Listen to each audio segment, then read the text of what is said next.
اچھا دیکھیں، یہ تو آپ نے جو کچھ کنڈیشنز بتائی ہیں، سی او پی ڈی ہو گیا یا اور مختلف کنڈیشنز جس میں باڈی کے اندر آکسیجن کی قلت ہو جاتی ہے، یہ بڑی ایڈوانس قسم کی بیماریاں ہیں. انیشیلی بہت سے لوگوں کے اندر اگر آکسیجن کی کمی ہو جاتی ہے اور ہمیں رزلٹس کیا ملتے ہیں، بہت زیادہ تھکاوٹ محسوس کرتے ہیں، ہمیں لگتا ہے کہ ہمیں پورا دن سوئے ہی رہنا ہے، فیٹیگ آپ فیل کر رہے ہوتے ہیں، ٹانگوں میں کریمپس جس کو کہتے ہیں ٹانگوں کا کھسنا.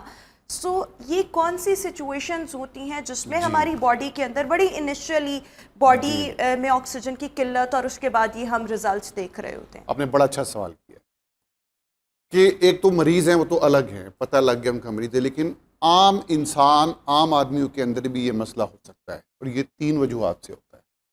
انوائرمنٹل وہی والے؟ نہیں یہ میں بات دوسری کر رہا ہوں. Number 1 smoker. جو لوگ سگریٹ پیتے ہیں ان کو دیکھنے میں ان کے پھیپھڑے نارمل ہوتے ہیں، لیکن اس سگریٹ کے دھوئیں کے اندر کاربن مونوآکسائڈ ہوتی ہے. وہ کاربن مونوآکسائڈ جو ہے ہمارے خون کے اندر جا کے ہیموگلوبن سے بائنڈ کر لیتی ہے، اس کو باؤنڈ کر لیتی ہے، اس طرح کہہ سکتے ہیں. ٹھیک ہے. اور وہ ہیموگلوبن جس کا کام ہوتا ہے آکسیجن کو ٹرانسفر کرنا ہمارے جسم کے اندر مختلف اعضاء تک، وہ یہ کام ہی نہیں کر پاتی. تو جو سگریٹ پی رہے ہوتے ہیں بظاہر وہ نارمل لگ رہے ہوتے ہیں، لیکن حقیقت میں ان کے اندر آکسیجن کی کمی ہوتی ہے. ایک کنڈیشن یہ ہے. ایک یہ ہے. دوسری دوسری کنڈیشن یہ ہے، اسے کہتے ہیں آبسٹرکٹیو سلیپ ایپنیا. جو لوگ موٹے ہوتے ہیں اور ان کی گردن موٹی ہوتی ہے، جب ایسے لوگ رات کو سوتے ہیں، سوتے وقت ہم دیکھتے ہیں کہ ہمارے پٹھے ریلیکس کرتے ہیں، اس کی وجہ سے جب ان کے پٹھے یہ ریلیکس کرتے ہیں گردن کے، ان کی سانس کی نالی دب جاتی ہے اور رات کو سوتے وقت ان کی آکسیجن ڈراپ کر جاتی ہے. سو موٹاپا، اوبیسٹی. ہاں نمبر 2. ٹھیک ہے. نمبر تو 3. اس کی وجہ سے ان کو یہ ہوگا کہ صبح جو آپ بتا رہی نا کہ جب وہ اٹھیں گے کریمپس ہوں گے جسم کے اندر، جسم ٹوٹے گا، فریش فیل نہیں کریں گے، ان کے اندر یہ پرابلم موجود رہے گی. اور جیسے جیسے یہ بیماری بڑھتی جائے گی تو پھر جاگتے وقت بھی ان کی آکسیجن ڈراپ کر جائے. بالکل ٹھیک. اور تیسری کون سی کنڈیشن؟ تیسری کنڈیشن جو ہے وہ جو ہم سب فیس کر رہے ہیں وہ ہے اسموک. اسموگ. ہاں، جو اسموگ ہوتی ہے، جو لاہور جو کہ آپ کا دنیا کا سب سے ہائیلی آلودہ پالوٹیڈ ترین شہر ہے. تو جو لوگ اس شہر میں رہ رہے ہیں اس اسموک کے اندر بھی کاربن مونوآکسائڈ کی مقدار ہوتی ہے. ٹھیک جو ہے. گاڑیوں میں سے دھواں نکلتا ہے، بعض پلاسٹک شاپر کو آگ لگاتے ہیں، پلاسٹک کی فیکٹریوں سے دھواں نکلتا ہے. تو جو لاہور شہر کے باسی ہیں، لاہور شہر میں رہتے ہیں، ان کے خون کے اندر بھی آکسیجن کی مقدار. سو یہ آپ نے 3 فیکٹرز بتا دیے جو آکسیجن کی سطح کو ہماری باڈی کے اندر متاثر کر سکتے ہیں. I have seen many people جو لوگ بہت زیادہ یوننگ کرنا ایک دم سٹارٹ ہو جاتے ہیں کوئی سرٹن پیریڈ آف ٹائم کے لیے. سو ان کے ارد گرد بہت سے لوگ وہ ان کو یہ کہہ رہے ہوتے ہیں، یہ ایکچولی میرے ایکسپیرینس میں سے لوگ آئے ہیں یا کبھی میرے اپنے ساتھ بھی ایسے ہی ہوتا ہے. اس سے کہا جاتا ہے موسٹلی آکسیجن جب آپ کی باڈی میں کم ہوتی ہے تو آپ کو یوننگ بہت زیادہ ہوتی ہے.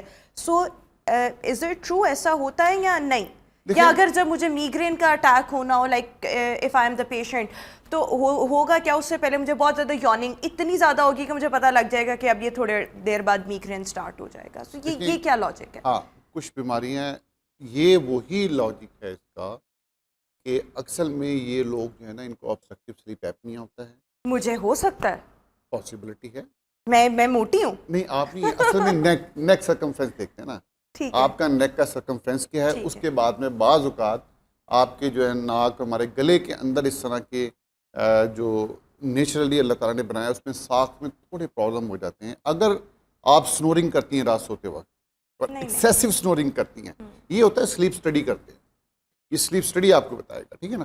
دوسرے بہت سے علامات ہیں. اگر آپ کی ہیلدی سلیپ ہوگی نا تو پھر آپ کو یہ پرابلم نہیں آئے گی. اگر ہیلدی سلیپ نہیں ہوگی تو یہ پرابلم آئے گی آپ کو. اور ہیلدی سلیپ کیا ہے یہ پھر ہم ٹاپک الگ چلے جائیں گے. ساؤنڈ سلیپ ہونا. ساؤنڈ سلیپ ہونا، ڈیپ سلیپ ہے. آپ جب سوئے ہیں تو اتنی گہری نیند سوئے ہیں، منہ سے آپ کے جناب ادھر سے سلائیوا نکلنا شروع ہو گیا، لیکن جب اٹھتے ہیں نا تب بڑا فریش فیل کرتے ہیں. اب اس میں بہت سی فیکٹر ہے کہ آپ کا موسم کیسا تھا، گرمی کیسی تھی، ٹھنڈ زیادہ تھی نہیں تھی، یہ جو ہے حبس کا موسم، یہ سارے جو ہے نا کم. اچھا، یہ having a life caller Atiq اس وقت ہمارے ساتھ موجود ہیں. السلام علیکم عتیق، کیا پوچھنا چاہیں گے آپ ڈاکٹر صاحب سے؟ وعلیکم السلام. جی عتیق پوچھے سوال، کیا پوچھنا چاہ رہے ہیں؟ میں یہ پوچھنا چاہ رہا ہوں کہ میں تھوڑا سا بھی پیدل چلتا ہوں نا تو مجھے سانس بہت زیادہ چڑھتی ہے. اچھا آپ کو سانس بہت زیادہ چڑھتا ہے، یہاں تک تو میں نے سن لیا. پلیز آئی ریکویسٹ یو اپنے ٹی وی کا والیوم تھوڑا سلو ڈاؤن کرتے ہیں پھر میں آپ کو تاکہ بہتر طریقے سے سن پاؤں. جی جی کر لیے، سلو کر لیے. جی آپ چلتے ہیں، آپ کو سانس بہت زیادہ چڑھتا ہے، ٹھیک ہے، یہی آپ کا پرابلم ہے؟ ڈاکٹر صاحب آپ کوئی سوال پوچھنا چاہ رہے ہیں؟ چڑھتی ہے کیا وجہ؟ سانس بہت زیادہ چڑھتا ہے. دیکھیں پہلی بات تو یہ ہے کہ ان کا جو ہے وہ باڈی ماس انڈیکس یا موٹاپا یا ان کا بیلٹ کا سائز کیا ہے، ٹھیک ہے پہلی بات یہ. دوسری سوال یہ ہے کیا وہ سگریٹ پیتے ہیں نہیں پیتے، صرف دو کا جواب دیتے ہیں. جی. عتیق اگر آپ سن پا رہے ہیں تو بتائیے گا کہ کیا آپ موٹے ہیں اور اس کے ساتھ ساتھ کیا آپ اسموکنگ کرتے ہیں؟ دونوں چیزیں. نہیں نہیں کچھ بھی نہیں کرتا کچھ.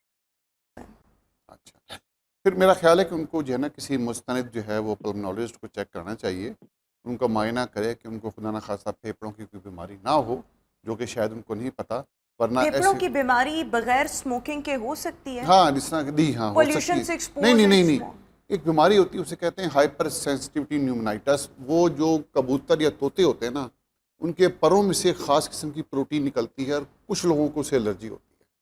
اگر ان کے گھر میں چھت پہ ان کے یا کسی ہمسائے کے گھر کی چھت پہ برڈز ہیں تو ان کے برڈز کی جو ہے نا وہ پروں میں سے پروٹین نکلتی ہے، اس میں سے کچھ لوگوں کو الرجی ہوتی ہے، اس سے ان کے پھیپھڑے متاثر ہوتے ہیں اور اس میں ابتدائی جو اسٹیج ہوتی ہے اس میں مریض کو پتہ ہی نہیں لگتا، اس کی آکسیجن ڈراپ ہو رہی ہوتی ہے، صرف اس کو ہلکی پھلکی کھانسی آتی ہے یا وہ جب اپنا چلتا ہے ذرا تو اس کو جو ہے نا سانس چڑھتا ہے.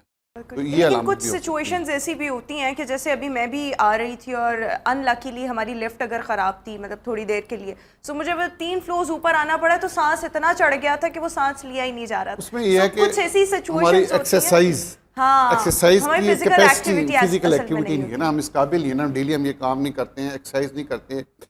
اب اس میں جو ابھی ہم شروع میں بات کر رہے تھے نا کہ کس طرح آکسیجن لیول بہتر کر سکتے ہیں، اس میں آکسیجن لیول کیسے بہتر کرنا ہے ڈاکٹر صاحب، اس پر ہم بات کریں گے. لیکن ویورز ابھی ہم شو میں ایک بریک شامل کریں گے، بریک کے بعد ہم واپس آئیں گے. سو یہیں سے کانورسیشن کو سٹارٹ کریں گے کہ جناب اپنے آکسیجن لیول کو بہتر رکھنے کے لیے what we have to do, اس پر بات کریں گے. Stay with us. Good morning. Break کے بعد ایک بار پھر سے ہم آپ کو گڈ مارننگ لاہور میں خوش آمدید کہیں گے. ہم بات کر رہے ہیں آکسیجن کتنی ضروری ہے ہماری اوور آل باڈی کی فنکشننگ کے لیے، اور ڈاکٹر ایوب بیگ صاحب اس وقت ہمارے ساتھ شو میں موجود ہیں. ڈاکٹر صاحب اب ذرا اگلے سوال کی طرف آتے ہیں، اور وہ یہ کہ ہمیں کیسے معلوم ہو کہ ہماری باڈی میں آکسیجن کی کمی ہونا سٹارٹ ہو گئی ہے انیشیلی، اور پھر اس کے لیے ہم اپنے آکسیجن لیول کو مینٹین کرنے کے لیے what we have to do. ہاں دیکھیں اس میں آپ پہلے بھی ہم اس کا اپنے شو میں تھوڑا سا ذکر کر چکے ہیں کہ جیسے آکسیجن لیول کم ہونا شروع ہوگا ہماری باڈی کے اندر، ہمیں تھکاوٹ محسوس ہوگی، کریمپس ہو سکتے ہیں باڈی کے اندر، ہماری سلیپ ہیلتھی نہیں ہوگی، ٹھیک ہے. ہر وقت تھکے تھکے رہیں گے، ہم کانسنٹریٹ نہیں کر پائیں گے، اپنا کام نہیں کر پائیں گے، کوئی ایسا کام جس میں ٹیلنٹ انوالو ہے، سوچنا ہے، ہم وہ کام نہیں کر سکیں اچھا گے. یہ بھی ہو سکتا ہے کہ اگر آپ بالکل کی بالکل کانسنٹریشن لیول خراب ہے تو آپ کا ہو سکتا ہے کہ آپ کی باڈی میں آکسیجن کی کمی ہو رہی کمی ہو. ہے، بالکل ایسے ہی. اوہ. تو یہ سب چیزیں اب اس کا حل جو ہے نا وہ ایک ایسا حل بتا رہا ہوں میں آپ کو کہ اس حل کی وجہ سے آپ کو شوگر بھی کم ختم ہو جائے گی، یا شوگر ہوگی نہیں، آپ کا بلڈ پریشر بھی نارمل ہو جائے گا، آپ کو دل کی تکلیف بھی نہیں ہوگی، آپ کی باڈی کا کولیسٹرول بھی نارمل ہو جائے گا، آپ کو کینسر کے امکانات بھی کم ہو جائیں گے. یہ سب چیزیں صرف اس کی وجہ سے ہو جائیں گی، اور وہ There is واحد one حل یہ medicine. ہے، ون میڈیسن ہے، وہ ہے ایکسرسائز. اگر آپ ایکسرسائز کریں گے تو آپ کے جسم باڈی ایکٹیو بھی رہے گی، اس میں خون کا جو ہے اس خون میں آکسیجن کا لیول وہ بھی بہتر رہے گا. بلکہ ایک اور بڑی امپورٹنٹ بات ہے کہ ہمارے جو برین ہے نا، برین کے اندر بعض حصے بڑے باریک ہیں لیکن ان کا کام بڑا اہم ہے. اب ہوتا کیا ہے کہ بڑی باریک خون کی نالیاں ان کو سپلائی کر رہی ہوتی ہیں اور ان کو آکسیجن سپلائی کر رہی ہوتی ہیں. اب ہم جب ایکسرسائز کرتے ہیں، ایکسرسائز کرنے سے ہمارے دل کی دھڑکن بڑھتی ہے، ہمارا بلڈ تیزی سے سرکولیٹ کرتا ہے. جب تیزی سے سرکولیٹ کرتا ہے تو دماغ کے ان حصوں میں آکسیجن کی مقدار زیادہ جاتی ہے، ٹھیک ہے. جس کی وجہ سے ہمیں بیسیکلی ہمارے باڈی کے اندر خون کی روانی بہتر ہو جاتی ہے، روانی بلڈ بہتر فلو، ہوتی اور ہے، اس کی وجہ سے آکسیجن بھی اچھے طریقے سے ٹریول کرتی ہے. اور اس کی وجہ سے آپ کو ڈپریشن سے نجات مل جاتی ہے، آپ اپنے آپ کو خوش فیل کرتے ہیں، خوشی ہو رہی ہوتی ہے آپ کو، اور آپ کنسنٹریٹ کر سکتے ہیں، ٹیلنٹ والا کام کر سکتے ہیں. زبردست ہو گیا. سو اس کے لیے آکسیجن لیول مینٹین کرنے کے لیے رکھنے کے لیے فزیکل ایکٹیویٹی بہت زیادہ ضروری ہے. اور دوسرے ساتھ سموکنگ نہیں کرنا. ٹھیک ہے. سموکنگ جو ہے نا وہ اتنی نقصان دہ چیز ہے، اتنی نقصان دہ چیز ہے کہ جس کی انتہا. لیکن جب ہم یہ اسموکرز کو بتاتے ہیں نا کہ اسموکنگ اتنی نقصان دہ چیز ہے، سو مطلب ان پہ کوئی اثر ہی نہیں ہو رہا ہوتا. یہ آپ کی میرے خیال میں اپنی ول پاور ہوتی ہے یا آپ کے اندر کا احساس ہوتا ہے. کسی کے ایجوکیٹ کرنے سے شاید اتنا فرق نہیں پڑتا انلیس کہ اس بندے کو خود احساس نہ ہو یا دلایا جائے. بہت سے لوگ چھوڑ بھی دیتے ہیں اپنے ول پاور کے سہارے پر. اچھا کوئکلی ایک اور چیز ڈاکٹر صاحب میں آپ سے جاننا چاہوں گی کہ واٹ از آکسیجن تھراپی اور کون کون لوگ آکسیجن تھراپی کی طرف جاتے ہیں. And if somebody is on this therapy سو اس کو پھر کیا پریونٹیو میجرس لینے ہیں. سو ایکچولی میں نے ایک سوال میں 3 حصے بنا دیے. دیکھیں یہ کچھ بیماریاں ہوتی ہیں کہ جب وہ ایڈوانس ڈیزیز پہ آ جاتی ہیں تو اس میں ان کو آکسیجن دینا ضروری ہو جاتا ہے. اسے آکسیجن تھراپی کہتے ہیں یا long term oxygen therapy LTOD کہتے ہیں میڈیکل. اچھا آپ کو سلنڈر کے ذریعے آکسیجن پرووائڈ کی جا رہی، so basically that is the oxygen therapy اور کچھ نہیں ہے. نہیں اور بھی ایک قسم ہے وہ ہمارے یہاں جو ہے نا وہ نہیں ہے اویلیبل، شاید اسلام آباد میں کہیں پر ہے کہ جس میں آکسیجن کی بہت زیادہ مقدار جو ہے وہ دی جاتی ہے. And this happens in the very advance disease. وہ صرف کاربن مونوکسائڈ پوائزننگ میں کر سکتے ہیں، اس کے علاوہ کوئی فائدہ نہیں ہے اس کا. بالکل ٹھیک ہے نا وہ. لیکن بہت سی بیماریاں ایسی ہیں جس طرح کہ کووڈ میں آپ نے دیکھا لوگوں کو آکسیجن کی ضرورت تھی، آکسیجن سلنڈر گھر پہ رکھے ہوتے تھے لوگوں نے کیونکہ ان کے پھیپھڑے متاثر ہو جاتے تھے. پھر وہ لوگ جو سگریٹ پیتے ہیں، سگریٹ پینے سے ان کے پھیپھڑے پلاسٹک شاپر کی طرح ہو جاتے ہیں اور وہ آکسیجن ڈلیور نہیں کر پاتے ہیں بلڈ کو. جب وہ ایڈوانس ڈیزیز پہ چلے جاتے ہیں تو پھر ان کا واحد حل رہ جاتا ہے کہ ان کو سلنڈر کے ذریعے آکسیجن دی جائے، اور اس میں بھی زیادہ ضروری ہوتا ہے کہ رات. سو یہ ایڈوانس فارم میں ہوتا ہے. اچھا ڈاکٹر صاحب ہمارے ساتھ ایک لائیو کالر موجود ہے. السلام علیکم، کون بات کر رہے ہیں اور کہاں سے بات کر رہے ہیں؟ میں لاہور سے بات کر رہا ہوں. میں نے کہا ڈاکٹر صاحب بات کر رہی ہوں. جی آپ سے ڈاکٹر صاحب سے بالکل بات کر سکتے ہیں، لیکن اپنا ذرا ٹی وی کی آواز ہلکی کر دیں یا بند کر دیں اور پھر آپ سوال بھی پوچھ لیں ڈاکٹر صاحب سے. کال ڈراپ ہو گئی ہے. ہم سب سے ریکویسٹ کرنا چاہیں گے کہ جو بھی لوگ ہمیں کال کرتے ہیں ہمارے لیے بھی آسانی ہو جاتی ہے، آپ کی بھی آواز بہتر انداز میں ہم تک پہنچ پائے گی اگر آپ اپنی ٹی وی کو بند رکھیں یا ٹی وی کا والیوم جو ہے اس کو آہستہ رکھیں یا میوٹ کر دیں. اچھا ڈاکٹر صاحب ذرا کنکلوڈ کر دیں کانورسیشن کو، بیکاز پھر ہم نے اپنا سیگمنٹ اس کو وائنڈ اپ کرنا ہے. So in any case physical activity is very much necessary to keep your oxygen levels intact اور بہتر رکھنے کے لیے. اچھا اس کے ساتھ ساتھ ایک اور چیز جو میں آپ سے پوچھنا چاہ رہی تھی کہ فزیکل ایکٹیویٹی کتنی دیر کی ہونی چاہیے یا کسی بھی قسم کی واک یا اینی کائنڈ آف ایکسرسائز؟ دیکھیں اس سے کہتے ہیں کہ آپ نے کارڈیو ایکسرسائز کرنی ہوتی ہے، خالی یہ فزیکل ایکٹیویٹی نہیں. اب لیڈیز سے جب بھی بات کریں نا ہمارے کلینک پہ آتی ہیں وہ کہتے ہیں ڈاکٹر صاحب میں تو بہت چلتی ہوں، اپنے گھر میں اتنا کام کرتی ہوں، کبھی میں برتن دھوتی ہوں، کبھی ایک کمرے میں جاتی ہوں، کبھی دوسرے کمرے میں جاتی ہوں. تو یہ اس طرح ایک کمرے سے دوسرے کمرے میں موو کرنا، کچن میں چلے جانا، یہ کوئی فزیکل ایکٹیویٹی نہیں ہے. آپ نے مستقل 15-20 منٹ آدھا گھنٹہ کے لیے واک کرنی ہے، ریپڈ واک کرنی ہے، تیز چلنا ہے، اتنا تیز چلنا ہے کہ آپ کی دل کی دھڑکن تیز ہو جائے، آپ کو تھوڑے سے پسینے آئیں، آپ کو جسم گرم محسوس ہو. تو یہ آپ کی ایکسرسائز وہ ایکسرسائز ہوتی ہے. اب اس میں ڈپینڈ کرتا ہے کہ آپ کی عمر کیا ہے، آپ کی گھٹنوں کی جو ہے نا وہ کنڈیشن کیا ہے. ٹھیک ہے. اگر میں کہہ دوں کہ جی آپ جا کے جم کے اندر ایکسرسائز کرنا شروع کر دیں تو لازمی بات ہے جن کی عمر زیادہ ہوگی یا جن کی but some thing is better than nothing, اور آپ کو کہیں نہ کہیں سے آغاز کچھ نہیں تو کم از کم جو ہے نا آپ کو تیز چلنا ہوتا ہے. اور ہمارے یہاں پر بہت سی خواتین اسپیشلی ایسی ہیں جو نہیں ٹھیک سے چل پاتی کیونکہ ود ایجنگ ان کے گھٹنوں وغیرہ کا پرابلم ہو گیا ہوتا ہے. So in that scenario I guess آپ کو چہل قدمی سے آغاز کر لینا چاہیے. چہل قدمی سے آغاز کرنا ہے، لیکن پھر بھی آپ نے کم از کم 10,000 اسٹیپ ڈیلی چلنے ہیں، یہ لازمی ہے. ابھی لوگ ڈر جائیں گے سن کے 10,000 اسٹیپس لینے ہیں. سو میرے خیال میں ہم اتنا نہ ڈریں، تھوڑا تھوڑا کر کے ہی نا، مطلب لائک آپ کہیں سے تو سٹارٹ کریں. وہ آپ ڈائریکٹ 10,000 کا اگر ٹارگیٹ رکھیں گے سو وہ تو انہوں نے ایک بھی نہیں لینا نا. ہفتے میں 5 دن ہے 10,000 اسٹیپ، 2 دن ریسٹ کر لیں، لیکن 5 دن ہفتے میں 10,000 اسٹیپ ہر انسان کے لیے ضروری ہے. اوور آل پورے ہفتے کے 10,000 اسٹیپس بننے چاہیے. نہیں every day should make 1,000 steps. نہیں ڈیلی 10,000 5 ڈیز، 5 دن آپ نے ڈیلی 50,000 بنیں گے نا. ہاں 50,000 بنے گی. بالکل ٹھیک ہو گیا. So thank you so much doctor صاحب ہمارے ساتھ شو میں موجود تھے. سو یس اف یو وانٹ ٹو